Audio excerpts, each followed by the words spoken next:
Well, good morning and welcome to our Sunday Bible study using the Chronological Study Bible. We are still in Epoch 3. Those are the years 1500 to 1200 BC, before Christ. We're in the book of Leviticus. The first 5 books are pretty much in order in this Chronological Study Bible. We are right now going to begin with chapter 25. There is a transition, if you have one of our Bibles, on page 147, which talks about the Sabbath years and the Year of Jubilee. Every 7th year was the Sabbath year in which the land was to lie fallow. Among other things, the practice would prevent soil depletion and the subsequent impoverishment of the farmer. The Year of Jubilee came every 50th year.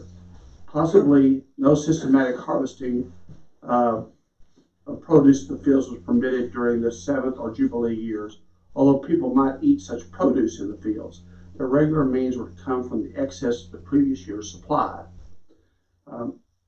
We'll talk about that, but keep in mind the importance of that was that God said, and we'll read it, if you follow what I ask you to do with these years of Jubilee and the Sabbath years, the Sabbath every 7th year, obviously the Jubilee every 50 years, if you do this, I will make sure that the previous year's harvest is larger and more complete to take you through the year when you won't be working the land and you won't be harvesting, which is an application for all of us, to this day.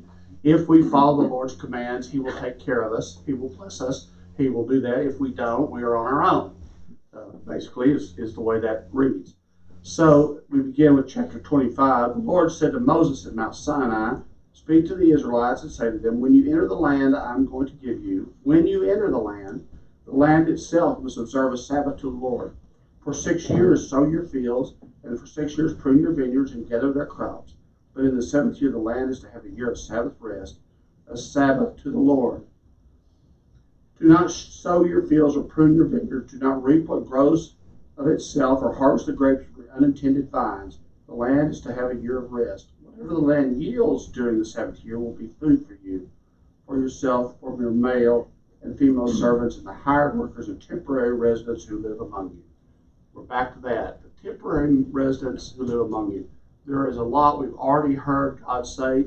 Again, I want to remind you, because it's important for me it always shocks me to realize all of this we've been reading for this long time is God speaking to Moses. This is a lot. This is a detailed conversation between God and Moses. More than he's talked to anyone else in the Bible, more than he's carried on with anyone, he has given them how to build the temple, how to do this, how to do that, in great and voluminous detail, not just a little bit, do this and do that. It's very detailed. And these are God's words, not our words.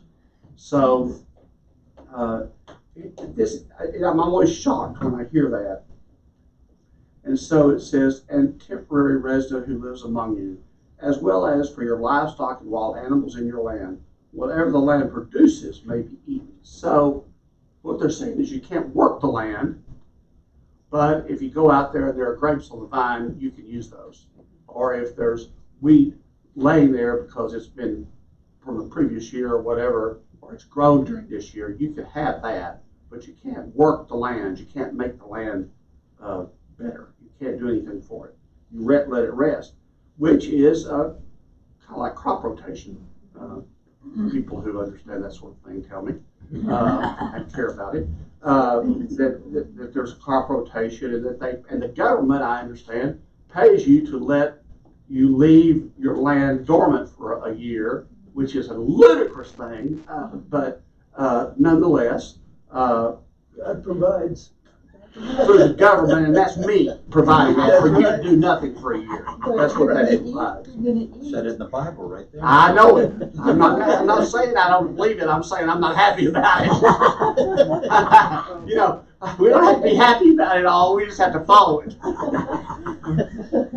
Back then, there was no tax base, remember? So you and I weren't paying for those farmers to sit around for a year having fun while they were waiting for next year to come. There's a lesson there. Yes, work at something the government gives you, I guess would be that. No. But we won't get off into that politics. So it says, then it goes on to say, then it talks about the Year of Jubilee. Now this is sort of important because the Year of Jubilee is one of the very biggest things the Catholic Church does. Do you ever remember when a pope happens to hit a Jubilee year? If you don't, they'll always have it on television, or they'll always have it on whatever. You always can see it. The Pope goes to the gates and knocks on the gates, kind of like when a bishop visits in the Catholic Church, and in our church it's supposed to be. We don't do it, but when a new bishop comes to be seated at his cathedral, he knocks on the door of the cathedral, and then they open the door and let him in. And they have an exchange there. Well, in the Jubilee year in the Catholic Church, the Pope knocks on the door and then pushes the door. Of course, they're ready to go. They push the door, and those big, huge doors open. You can see it on YouTube or anything. They open up, and that begins the Year of Jubilee. And so it's something that they observe more than other people do. So it says, count off 7 Sabbath years, 7 times 7 years, so that the 7th Sabbath year amounts to a period of 49 years. Again, detail. Then have the trumpet sounded everywhere on the 10th day of the 7th month. On the Day of Atonement, sound the trumpet throughout your land. Consecrate the 50th year and proclaim liberty throughout the land to all of its inhabitants. It shall be a jubilee for you, each of you to return to your family property and to your own clan. Kind of like a family reunion. That's what I'm sort of getting here. The 50th year shall be a jubilee for you. Do not sow and do not reap whatever grows of itself, or harvest the unintended vines, for it is a jubilee year, and those who pay taxes will take care of you. No, it doesn't say that. For it is a jubilee, and is to be holy for you. Eat only what is taken from the fields. In this year of jubilee, everyone is to return to their own property. Now remember, back in those days, they had 12 tribes. So each tribe had sections, and when they moved through the desert and all of those things that they did, they had tribe here and a tribe here and a tribe. I mean, they didn't just all line up in a single file. It was sort of a mass exodus. We got that term, mass exodus. So it says, if you sell land to any of your people or buy land from them, do not take advantage of each other. You are to buy from your own people on the basis of the number of years since the Jubilee. If they are to sell you on the basis of the number left for harvesting crops, years left for harvesting crops. So what they're doing is prorating it, is what we're saying here. He's telling them to prorate it out. So the closer you are to the Jubilee years, one thing, the farther you away, same thing.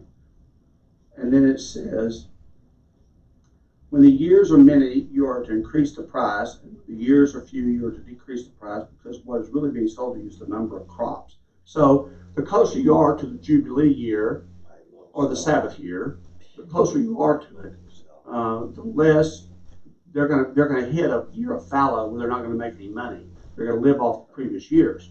So God's saying, don't sell that for as much, because they're not going to get as much as they would if it were farther away. If you were in the Sabbath year and you sold it on the first year, let's say after the Sabbath year had happened, let's say, so it's the next first year, if you're counting 7, so it would be the 8th year, let's just do it that way for math. You could sell it for much more than if you tried to sell it on 2 years before the next Sabbath day, Sabbath year, because when you do that, they're going to hit a year right quick that's going to be not productive for them, and they're not going to make money. They're going to have to live on what's there. So he's saying, he's trying to protect them from that. Which is buy low. Which is interesting, isn't it? I mean, this detail, again, is interesting. And then it says, do not take advantage of each other, but fear your God. I am the Lord your God. Follow my decrees and be careful to obey my laws, and you will live safely in the land. And on the next page, 148, it talks about, then the land will yield its fruit, and you will eat your fill and live there in safety. You may ask, what will we eat in the 7th year? This is God. It's great. I'm telling you. What will we eat in the seventh year if we do not plant or harvest our crops? He's anticipating their questions. I will send you such a blessing in the sixth year that the land will yield for 3 years. While you plant during the eighth year, you will eat from the old crop and will continue to eat from it until the harvest of the ninth year comes in. So the seventh year, you're going to blow the trumpets and say we're about to have a year, a Sabbath year or a Jubilee year. Then you're going to have it where you don't do anything. And then in the eighth year, you're going to plant, but you're still not going to have a crop because you didn't do anything in the seventh year until the ninth year when you harvest. So he's making provision by saying, I'm going to give you so much that by the time this happens, you'll have enough to get you through 3 years. That takes a lot of faith to do that, by the way, for these people. And then it says, while you plant during the eighth year, you will eat from the old crop and continue to eat from it until the harvest of the ninth year comes in. The land must not be sold permanently because the land is mine, and you reside in my land as foreigners and strangers. Throughout the land that you hold as a possession, you must provide for the redemption of the land. The land is mine, the Lord says, not yours. The land is mine. If one of your fellow Israelites becomes poor and sells some of their property, their nearest relative is to come and redeem what they have sold. If, however, there is no one to redeem it for them, but later on they prosper and acquire sufficient means to redeem it themselves, they are to determine the value for the years since they sold it and refund the balance to the one whom they sold it, that they can go back to their own property. So the person who buys it low, as you would say, Mark, he buys it, but he's supposed to be fair. So if he buys it low, then he is supposed to sell it low. He's supposed to sell it low. He's supposed to let them have it back when they can afford it again. They sold under duress. They sold under need. Okay. Now the guy that bought it has reaped the crops and made the money in crops or whatever. And now he's saying, God says, but if they come back to you and say, I can now afford to buy it's a pawn shop. Yeah. Only without the usury fees. Yes. It's a pawn shop. God is saying, you can now come back and buy it back, and you must sell it to them at the fair price. So then, however, if there's no one to redeem it for them, but later on, and then wait a minute, I said that they are determined. This is they sold it. But if they do not acquire the means to repay, what was sold will remain in possession of the buyer until the year of Jubilee. Now, this could be 49 years from the year of Jubilee, or it could be the year before the Jubilee, remember? Yeah. It will be returned in the year of Jubilee, and they can go back to their property. So if they can wait 50 years, they can get their property back. The person has had it. The descendants can take it back too. The original owner that sold it. Original. The original owner who sold it because they didn't have any money, or they needed to sell it, or they were poor, it says in here, whatever it had. But if they could wait, let's say they sold it 49 years before the Jubilee, if they lived to be 50 more years, they could just take possession of their property back. They had to give it back to them. But if they also sold it 5 years before the Jubilee, they could get it back on the Jubilee year. So it says it will be returned to Jubilee, and they can go back to their property. And then it goes on to tell in great detail, anyone who sells a house in a walled city retains the right of redemption a full year after its sale. So now we have a thing where if you sign a contract, I think this is still the law, if you sign a contract, you have X days, 3, I don't know what other days. 72 hours. 72 hours. 72 hours to revoke the contract. Say, I want to cancel the contract. He's saying they have a year to cancel that contract. He's saying that if it is not redeemed before a full year has passed, and the house of the walled city shall belong permanently to the buyer and the buyer's descendants, it is not to be returned in the Jubilee. So there was a difference between land, farmland, basically, raising cattle, and within a walled city. The people in the walled city had a year to get it back, and if they didn't, they lost it forever, as opposed to the people out in the country. It says the Levites always have the right to redeem their houses in the Levitical towns which they possess. God's chosen people. So the property of the Levites is redeemable. That is, a house sold in any town they hold is to be returned in the Jubilee, because the houses in the towns of the Levites are their property among the Israelites. But the pasture land belonging to their towns must not be sold. It is their permanent possession. So now we've got another different little level of here, Levites and the people who do what they do and whether they live inside and outside. It's almost exhausting to try and understand all of this. And imagine now that Moses is hearing this. And now he's got to go repeat it back to everybody. If any of your fellow Israelites become poor and are unable to support themselves among you, help them as you would a foreigner and a stranger, so they continue to live among you. Do not take interest or in profit from them, but fear your God, so that they may continue to live among you. You must not lend them money at interest or sell them food at profit. I am the Lord your God, who brought you out of Egypt to give you the land of Canaan and be your God. So he's reminding them that he saved them. It is now their responsibility to save others in a material way. We're talking about a material way here. And so then he goes on to say, if any of your fellow Israelites become poor and sell themselves to you, do not make them work as slaves. They are to be treated as hired workers or temporary residents among you. They are to work for you until the year of the Jubilee. Then they and their children are to be released, and they go back to their own clans and to the property of their ancestors. Because the Israelites are my servants who I brought out of Egypt, they must not be sold as slaves. Do not rule over them ruthlessly, but fear your God. Your male and female slaves are to come from the nations around you, but from them you may buy slaves. You may also buy some of the temporary residents living among you and members of their clans born in your country, and they will become your property. You can bequeath to them your children as inherited property and can make them slaves for life, but you must not rule over your fellow Israelites ruthlessly. So he's talking about this slavery and buying these things. How did this really work? Well, what really happened is the people sold themselves as slaves for money or for goods or for whatever. They traded their work, but they signed up to work for it. It's like working for a company now where you signed up to work for them forever instead of till I want to quit and go somewhere else. This is more of a permanent situation.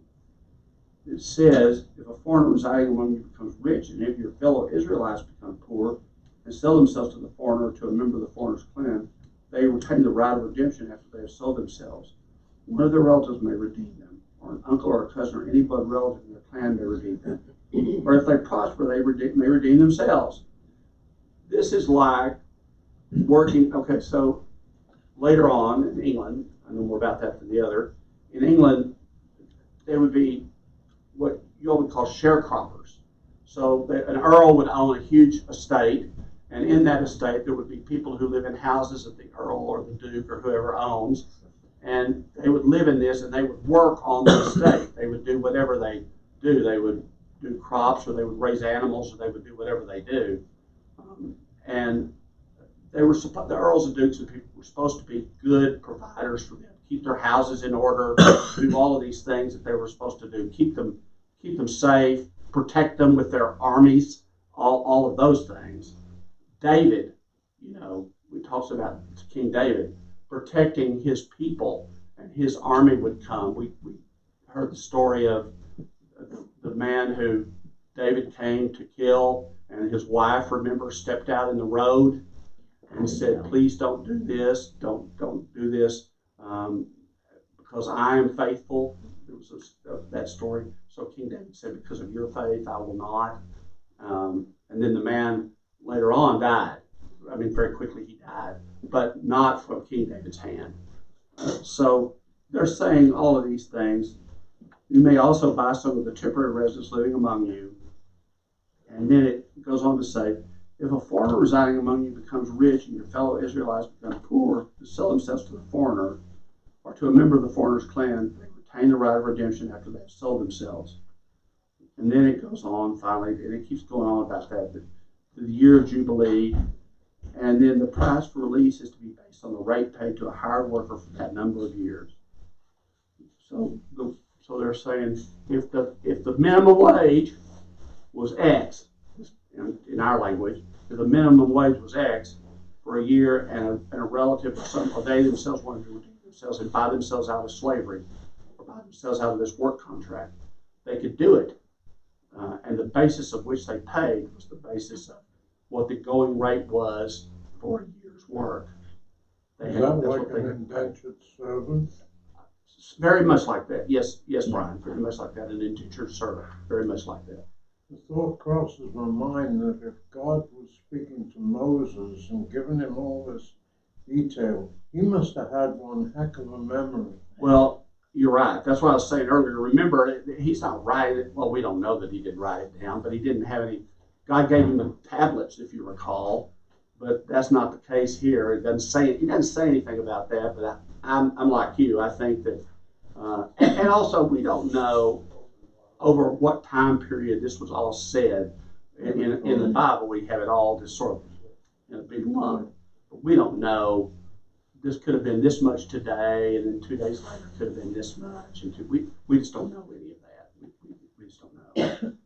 And it says then, even if someone is not redeemed in any one of these ways, they and their children will be released on the year of the Jubilee. The Israelites belong to me as servants. They are my servants who have not brought out of Egypt. I am the Lord your God. So he's saying, no one owns these people. They are my people. Ultimately, they're my people, and ultimately they'll be released according to my word. I've looked this up in different ways, and I've thought about this slavery issue, and what did God mean by this? And the best I can come up with, and the best I've been able to look at and see and read, is this. This was a way for God to protect people. We think of slavery in a slightly different way because we've been taught that slavery was something that people were done against their will. But if you remember, in every one of these cases, the slaves sold themselves to the people. In other words, I didn't sell this person to you. This person sold themselves to me. In other words, the kind of an indentured situation, or said, I want to come to work for you, and I'll come to work for you for this many shekels, and you'll pay me this, and now I'm yours to work until I'm redeemed, until I can pay it back. So I think what was set up here was God's way to protect people, because in those days, if you didn't have someone that you worked for or that you were with that you could be protected by, you were left out into nothingness. You were just out there, and anybody could take advantage of you. You needed to belong to a clan. That's why he says go back to their clan. What he's talking about there are the tribes of Israel.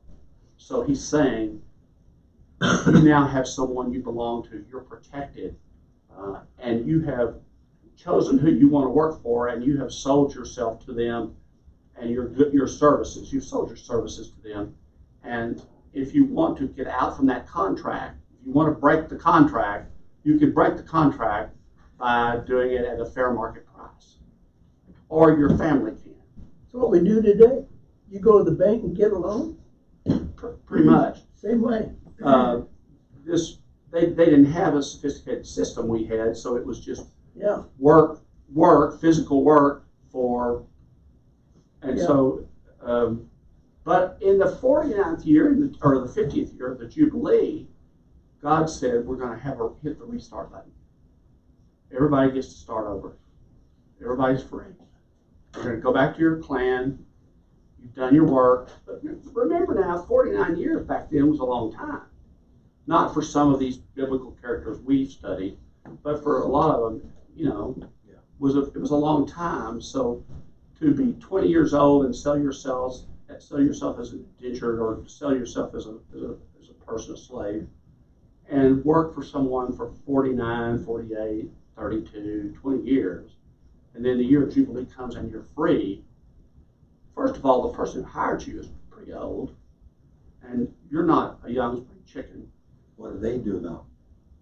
Well, they're either going to, I don't know the answer to that. I'm assuming they're either going to retire, or they're going to have more people who are in the same position. There's always people who need protect. But think of it as terms of joining up to a clan to be protected, to have someone over them to protect them, to watch out for them.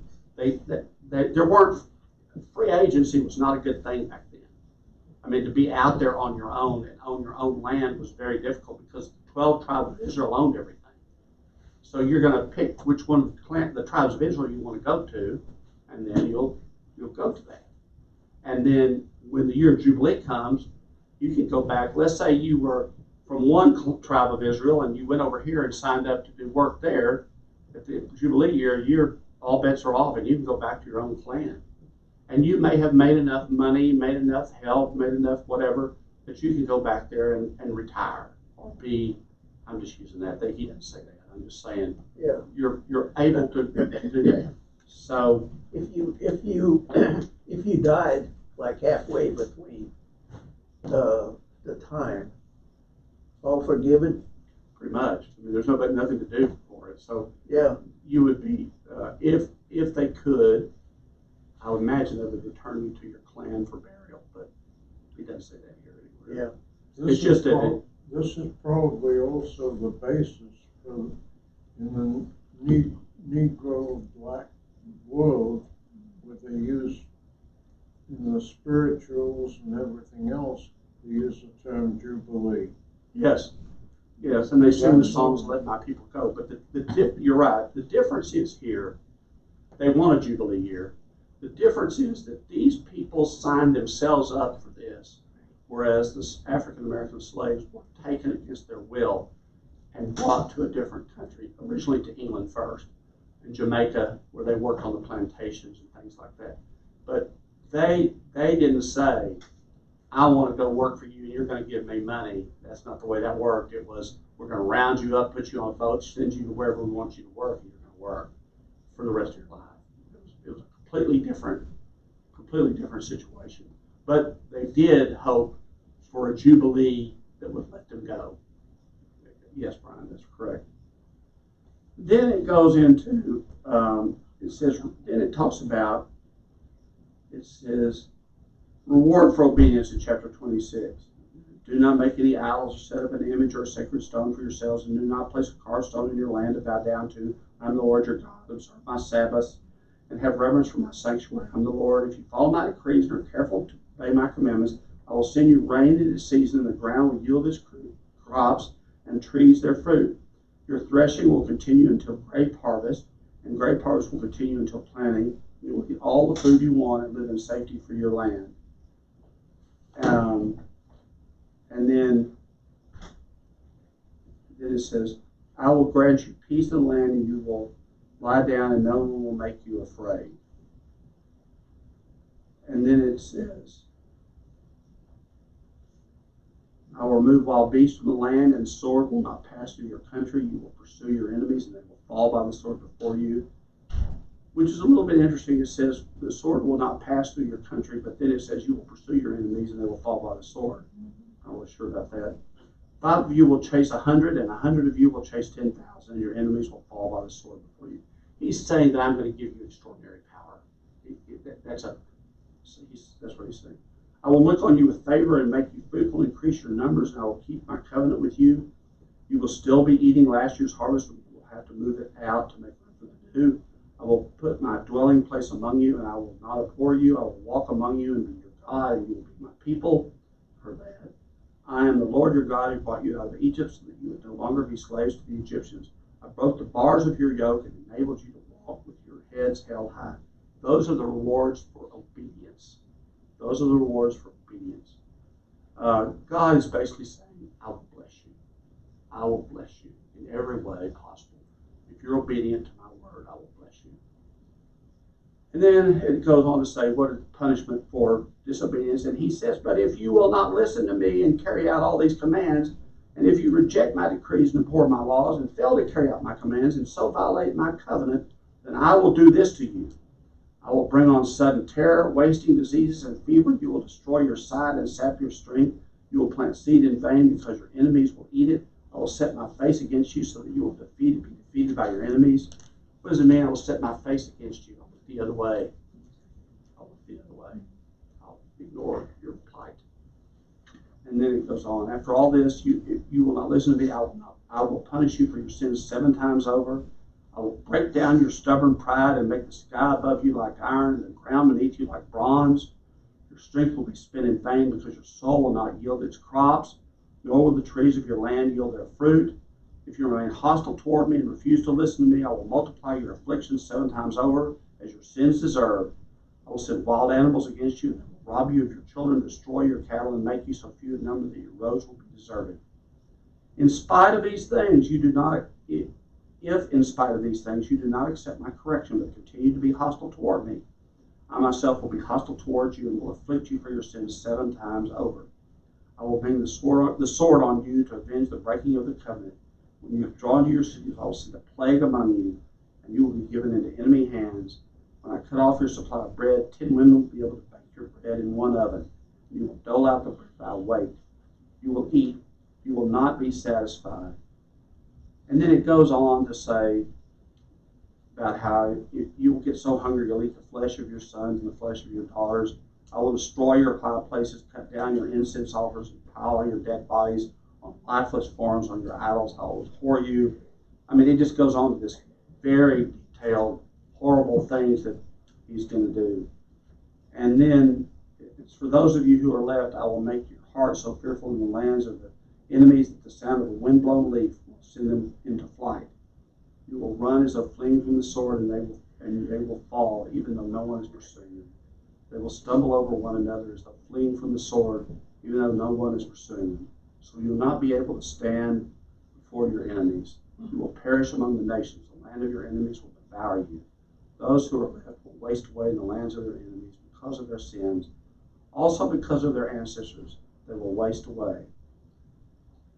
But if they will confess their sins and the sins of their ancestors, their unfaithfulness and their hostility toward me, which made me hostile toward them, so that I sent them into the land of their enemies, then when their uncircumcised hearts are humbled and they pay for their sin, I will remember my covenant with Jacob and my covenant with Isaac and my covenant with Abraham, and I will remember the land. For the land will be deserted by them, and they will enjoy its Sabbaths while that land lays desolate without them. They will pay for their sins because they rejected my laws and abhorred my decrees. Yet in spite of this, when they are in the land of their enemies, I will not subject them or abhor them so as to destroy them, completely breaking my covenant with them.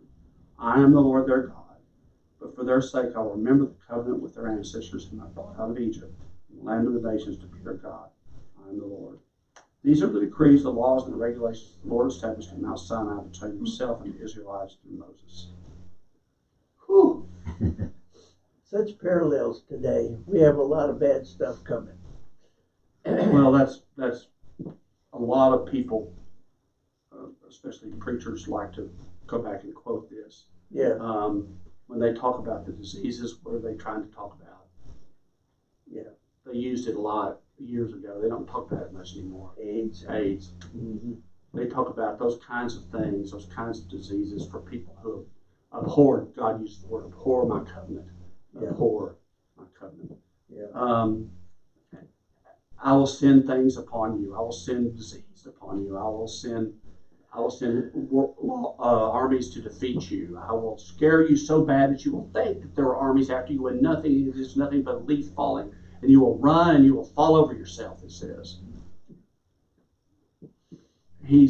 But then he says, but if you change, I will redeem you in some manner. It's sort of different levels there. But he says, if they will confess their sins and the sins of their ancestors, their unfaithfulness and their hostility toward me, which made me hostile toward them, then when their uncircumcised hearts are humbled and they pay their sin, I will remember my covenant with Jacob and Isaac.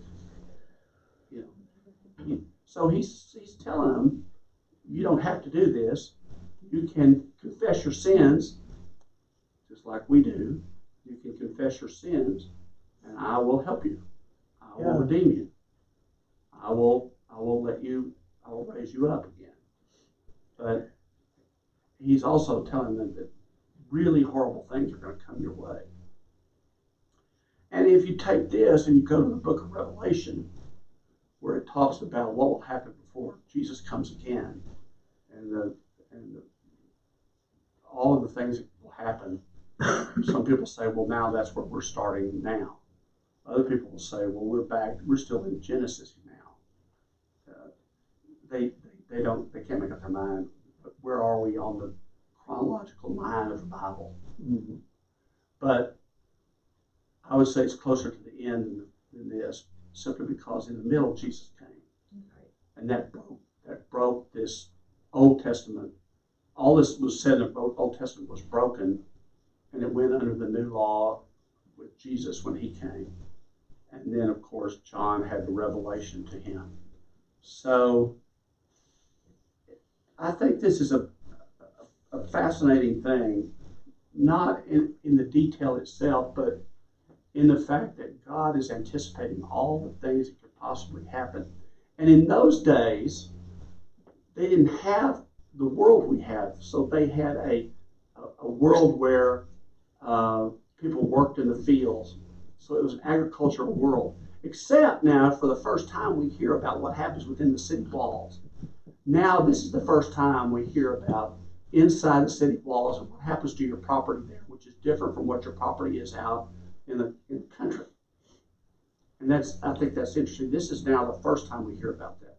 Here, 1,300 years before Christ, we now hear there's a difference between being in the city and the walls of the city, which we've never heard much about, if anything.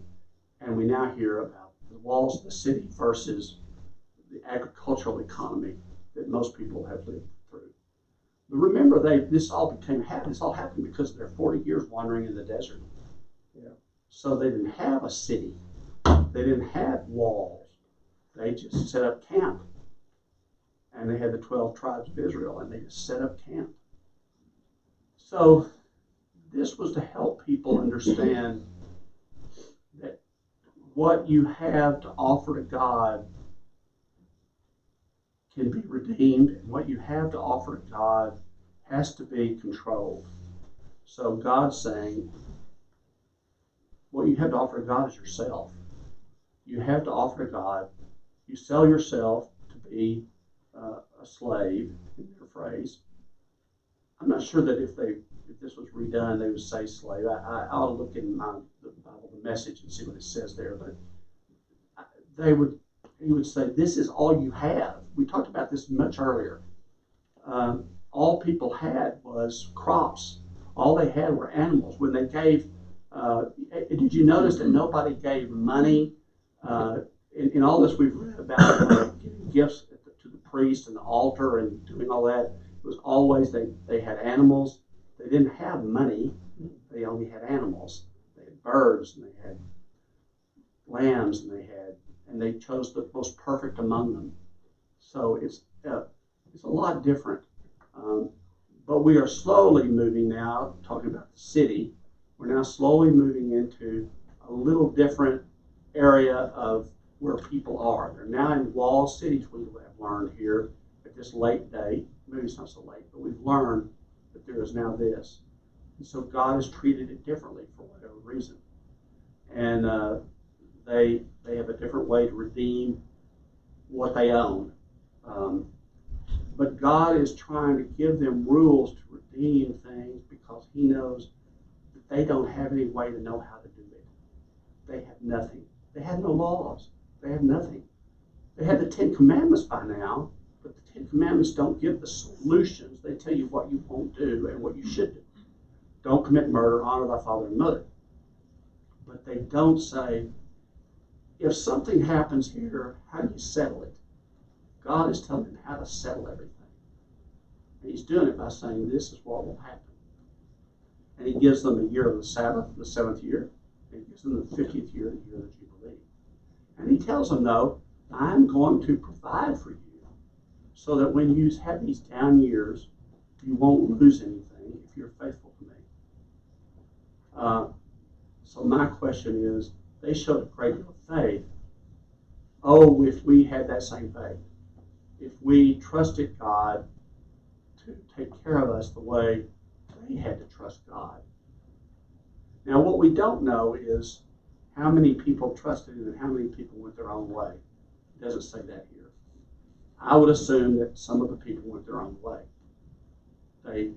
Because that's what always has happened so far in the Old Testament. What has happened is there's always been people that felt that. Remember when Moses was gone 40 days and 40 nights, and they built the golden calf. And Aaron was part of that, and he was the high priest. And Moses said, "What are you doing?" And he said, "Well, we all got nervous. We all got nervous." So imagine you're a slave and you're going to be redeemed at the year of the Jubilee, and you're going to be freed, but you got 30 years in front of you. It would be sort of like telling prisoners now, every prison sentence is, at the end of your prison, 50 years, and at the end of 50 years, you're going to be free and get to start over. Well, they have parole boards. They doesn't work that way, and they have longer terms. But my point being that they had to have a lot of faith that in their 50th year, they would be redeemed. They would let go. They would be set free. They could start over. They could return to their clans. They wouldn't owe anything else. 50 years was as long as you had to owe anything. It was a big thing. But other than that, they would have never moved forward in their system of how they worked with each other. God had to give them rules and a system so that they could move forward. Otherwise, they'd have never moved forward. It would just stay the way it was. And because we've now heard about the city and the development of that, and we know about these rules and we know about things, God is anticipating the next steps that he knows are going to come. And we haven't gotten to David. We haven't gotten to any of those things. We haven't gotten to the kings and judges and wars and all of that. We haven't gotten to any of that.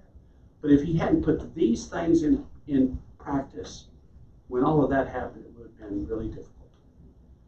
So, A, God is all-knowing. B, we have to trust in God. And C, we have a price to pay for disobedience. And D, we are blessed beyond measure if we are obedient. And nothing from that has changed. Nope. That is just exactly the way it is today for those who follow God, believe in God, and follow Christ. It's the same thing. So I think that this is understanding what's going on here is the key to all the detail. The detail is for them. Understanding what goes on is for us and how we deal with it now. Thank you very much.